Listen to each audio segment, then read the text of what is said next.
Kamusta po? Nasa Manila po tayo ngayon. Medyo magpapahinga po tayo. Kasama ko po ang aking pamilya. Ayan sila. Mga anak ko po yan.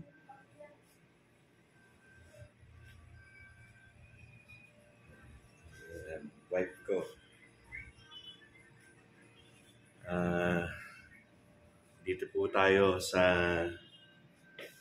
Santa Cruz, Manila. Ito po yung aking tinubuang lugar, Santa Cruz, Manila. Hirap po mag-kondisyon. Dami ko pong hinanda eh. Ilan pa lang po ang napalaban. Yung 4 po napadala na po sa Isabela. Entry po sa December 23 yung first tag. Nung nakaraan po, naglaban tayo sa Darasa, sa Metro Darasa, na pag-aari ng kaibigan nating si Aldrin Ablao. Lumaban po tayo ng 2 hits ulutan. Una po talo, yung pangalawa nanalo. Umalis po ako ng 2:00 ng madaling araw sa Laguna. Nakarating po ako sa Tanawan ng mga mag-aalas 6. Hindi na po sanay yung katawan ko sa puyat. Nanginig po yung katawan ko. Mahirap po magpuyat para sa nagkakaedad na. Well, gumawa akong nitong video na to para lang po na mapatunayan sa inyo na hindi naman po natin kailangan bumili ng mamahaling manok para tayo po ay magkaroon ng magagaling at maayos na linyada ng manok. Kailangan lang po natin talaga na meron po tayong connection upang masiguro po natin na ang ating bibiling manok ay legit o authentic po yung materialis nila, na hindi po ganun ang presyo, hindi po ganun kamahal. Sa katunayan po, meron po akong in-upload sa Facebook ko ngayon na 4 years old na cock. Arman Santos po yun. Ang halaga po ay 8,000 lang isa.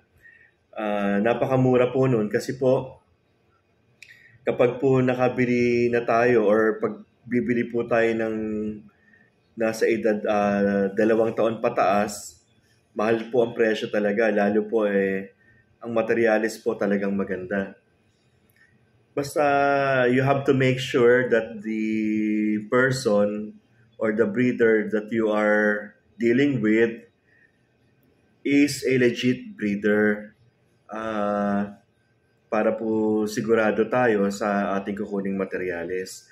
By the way nga po pala, yung pong 5K sweater ko na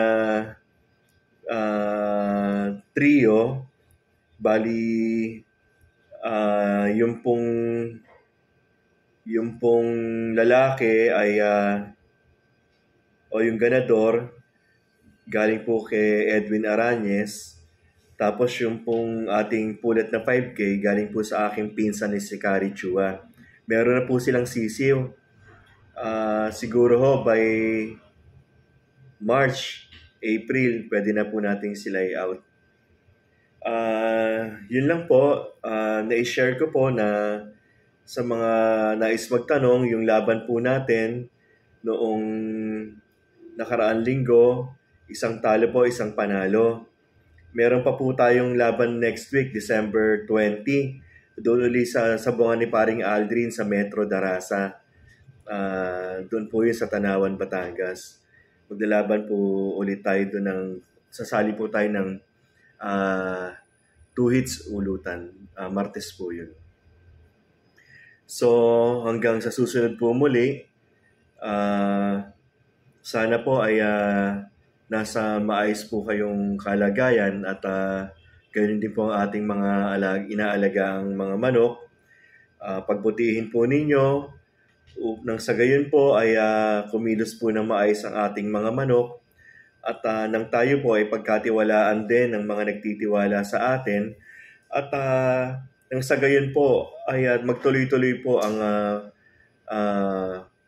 pagsuporta nila sa atin. Hanggang sa susunod po muling vlog, doon po sa mga hindi pa nakasubscribe, I am inviting you all to please do subscribe to my YouTube channel at palike na rin po at pa-share sa mga subscribers po at followers ko. Maraming salamat po sa inyo.